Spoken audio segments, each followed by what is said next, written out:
Kept you waiting, huh? Welcome back to Let's Play The Legend of Zelda Oracle of Seasons.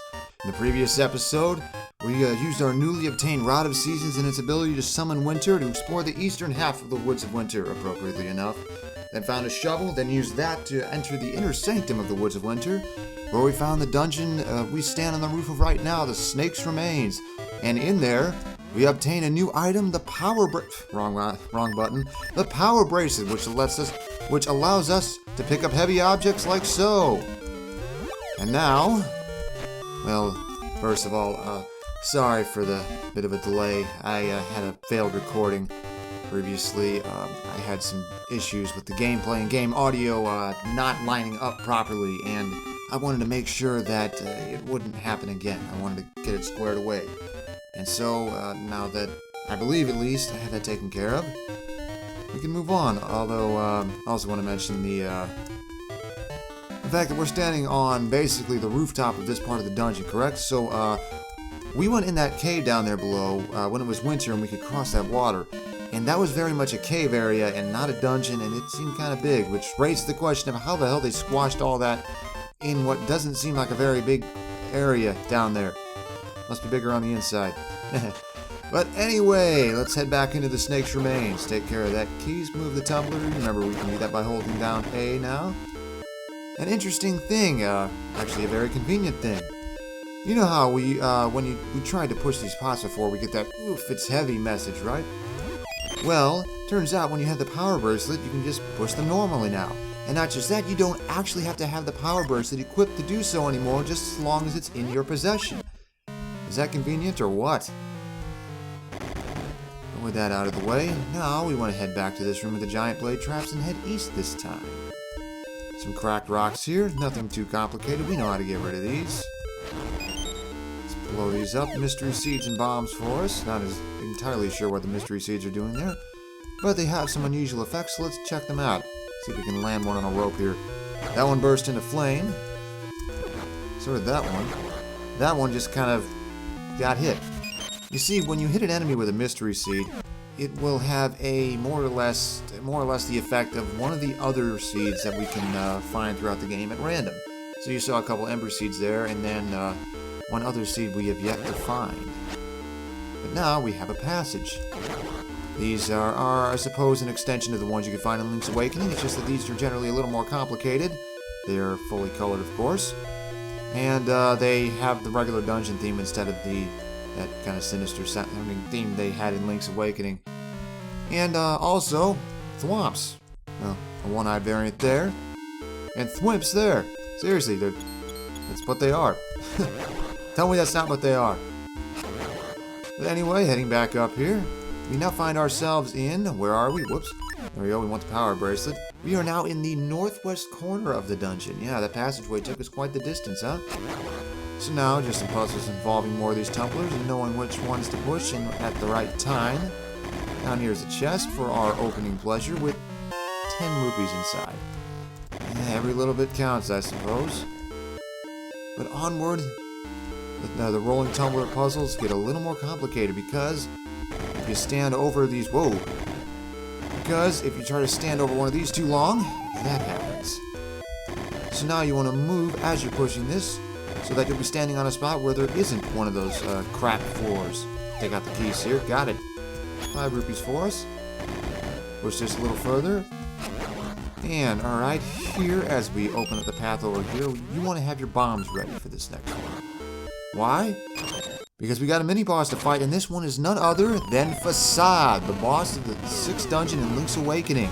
Although technically, since Link's Awakening happens just after the Oracle games, this is chronologically Facade's first appearance. Although it's just as simplistic a fight as it is in Link's Awakening. The giant evil face will just show up in the middle of the floor, and all you gotta do is throw bombs at it while it's there. It's got 3 different attacks. You saw 2 of them already. One, it sends beetles down from the ceiling. One, it shoots fireballs. Let's see if there's the third one. Makes 5 holes appear at... Wow, that actually got me. Makes 5 holes appear semi-randomly nearby you. But that's really all that there is for Facade. Just throw your bombs, make sure that the face is there when you throw them. And by the way, that the music you hear playing is in fact the boss theme from Link's Awakening repurposed. Well, I gotta say, it it does work a lot better as a mini-boss theme. I'm a bigger fan of the boss theme this game has, and its counterpart Oracle of Ages, of course. With just one more hit should do it. If you find yourself running low on bombs or pickups, those beetles can help. And, damn thing flew the coop. It got me twice. Damn you, Let's Play Curse. But one more hit, and... maybe I shouldn't be saying that. Just one more hit, and Facade is done for. There we go. Only took 8 bombs. And so we got a fairy for healing, a warp point that'll take you back to the entrance of the dungeon, and therefore, if you have to restart the dungeon, you know, if you save and quit, or if you have to, goddesses forbid you die, you can just warp right back here.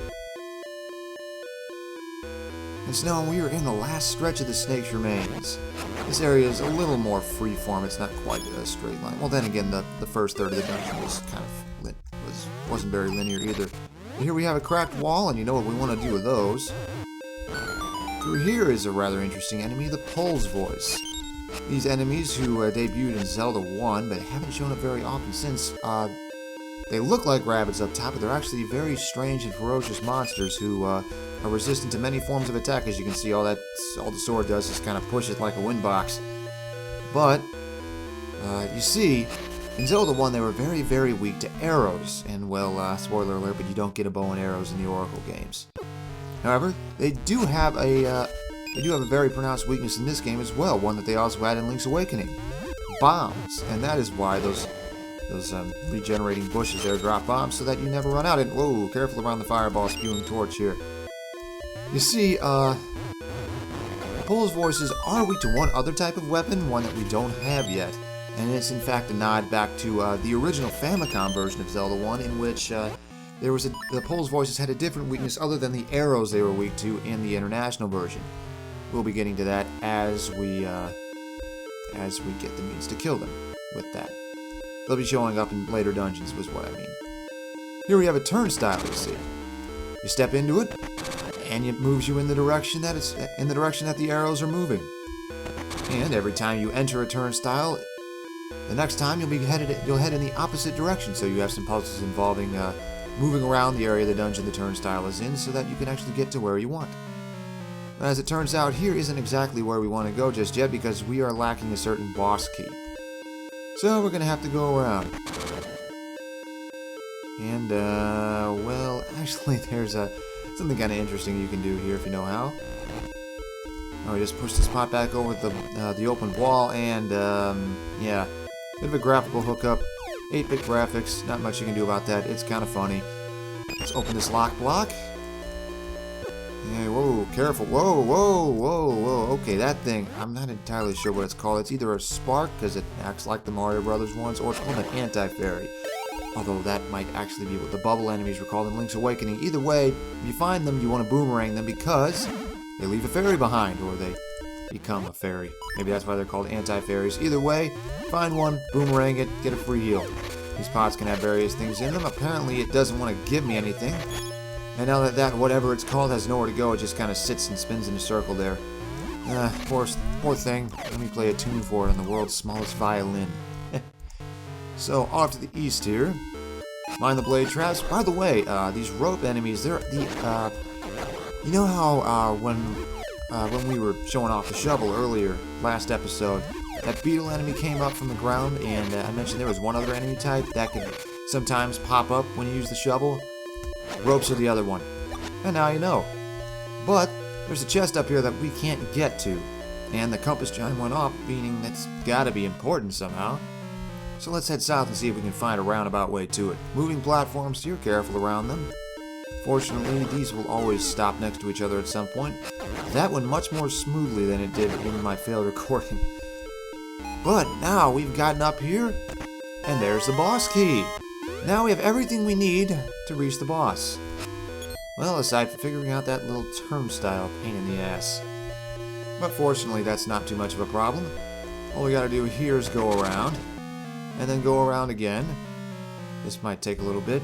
But due to the nature of that turnstile, we actually technically don't need to go into that Pulse Voice room if you loop around to the room just before the boss key, just south of the boss key, and then to have the turnstile send you up into this room we're currently in now. And then, careful, And then just go back around here and you'll be able to get to the boss room without having to go into the Pole's voice room. It's more for convenience than anything else. I suppose maybe they just said it. Tripping over my words a little here. I suppose maybe they made that room unnecessary on purpose just in case younger players got a little too confused by what to do against the Pole's voices and couldn't figure out how to kill them.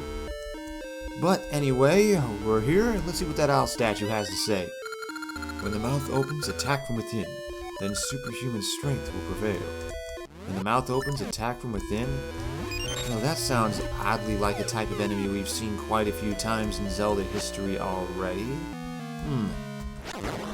So now let's take care of these last ropes.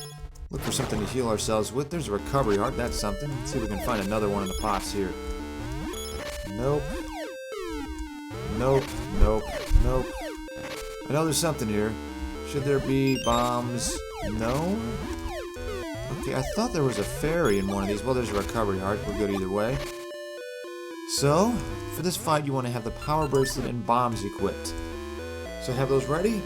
Open the door and step through to face.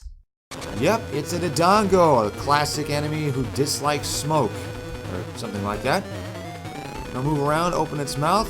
Make sure you act quickly before it does or it'll breathe fire at you for some considerable damage. But all you gotta do is wait for the mouth to open and toss a bomb in just like always, but it's not gonna harm it just yet, because instead you have to pick it up with the power bracelet and throw it onto the spikes to deal a hit. So now it's just a matter of waiting for the Dodongo's mouth to open. Come on. Sometimes it'll charge instead, keep an eye out. Mouth open. Let's toss it away. There's another hit. This boss fight honestly isn't very hard if you know what you're doing. Come on. Come on. Gotcha. Pick it up. Heave. Ho! That's 3 hits. Come on, come on, come on. There we go. And it's done for already. Wow, that took more hits than just 4. But either way, that giant dead Dodongo is now dead. The path is now open. We have a heart container, increasing our life energy by 1 heart, of course. And through this room, our second essence of nature. Let's continue that little thing we did in the Gnarled Root Dungeon by using the item we just got, huh? But if you just try and pull on a wall with the power bracelet, you just get one exhausted hero. You got the gift of time and essence of nature. Seeds sprout as seasons change with the gift of time.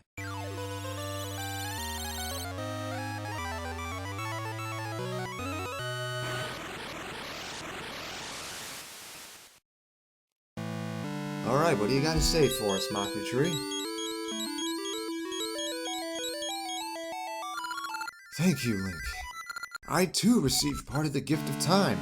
I just dreamt of Spool Swamp out west. Something is afoot there, but I can see no more. And now we are done with 2 dungeons already. We're making some really nice progress, aren't we? And so now we want to head back to Haron Village with the new Essence and Power Bracelet in tow. Let's lift this rock to give us a shortcut. Doesn't break apart though, because it landed off screen. There are a couple things we want to take care of on the way back though, and then our first just so happened to fly by. Let's see if we can run into Maple here. And wait a minute, what's this? Ouch! Watch where you're going! You just hit Maple, the Great Witch Syrup's apprentice! She must not recognize us. Oh my! That's one of those Lon eggs that are all the rage with girls now. It's just what I'm looking for. You're a boy. You don't need it. I'll give you my doll for... Wait a minute. What makes you think a boy's gonna want a doll anymore? Either way, not gonna judge. You traded a Lon egg for a ghastly doll. Looking at it gives you chills. This makes up for you bumping into me. See ya! And with that most unconventional means, we just got our next item in the trading sequence. Before we leave the eastern part of the Woods of Winter, we want to backtrack a little for a little thing that you might have remembered us coming across. Just a short while ago, just an episode ago, that we can now obtain. See you in a second. So, those of you with a good memory might remember that just south of here was a heart piece guarded by deep water and a rock, the latter of which we can now lift out of the way to obtain it. And now we are too short from permanently increasing our life energy. There aren't a whole lot of heart pieces in the Oracle game, so you do want to pick up every single one you find. Of course, considering they permanently increase your health, you want to do that anyway, but you know what I mean, right? I'll see you in just a second for a couple more things we want to do. You see, with all the enemies we defeated, this Gasha tree has sprouted. Let's see what's in this nut. Inside is yet another ring. Not that that's a bad thing, of course. But just south of here is... Wait, no, this is the like. So let's be very careful around these. Eesh. But just south and east of here. Careful. Remember these rocks that we couldn't lift before? Well, now we can. Let's take out this pig moblin. These blue ones take 2 hits, or 1 rock, apparently. There's another one of those interesting flowers that only bloom in the spring. We can't do anything with those yet. A quick slash reveals that there is nothing under any of these trees, unfortunately. So even though we had the power bracelet, we couldn't get anything in this little area. Kind of a shame, ain't it? But south of here is something we can get, you see. With winter brought an inexplicable giant snowdrift that bridged this gap. So now, as we make our way around here, hello, Song of Storms guy, we can actually get into that upper part of the windmill and pop quiz. You guys remember what was there, right? And if you didn't change the season to winter before now, here's a convenient tree stump to allow you to do that. It's early game. They're being kind of forgiving in that regard right now. But through here, and in here, is our 3rd heart piece. Yep, just picked up 2 of them, just like that. But with nothing else to get right now, let's head back around. In hindsight, I probably should have just jumped down the ledge there and taken the main entrance out of the windmill. But now we can check out her own village and see if anything has changed. And okay, a little bit has changed. And this time, we actually want to enter it in the fall. Nope. Try again. Nope, let's see if we can get it to cycle there. Everything but fall. Come on.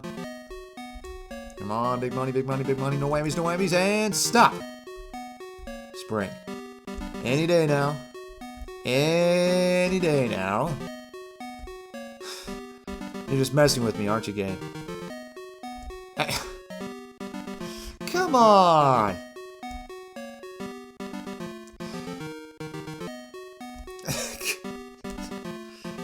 Come on. Do I want to know how many times this has been? I swear I spent at least a minute trying to do this. Come on. It's a 1 in 4 chance. How many times is it going to take? There. There.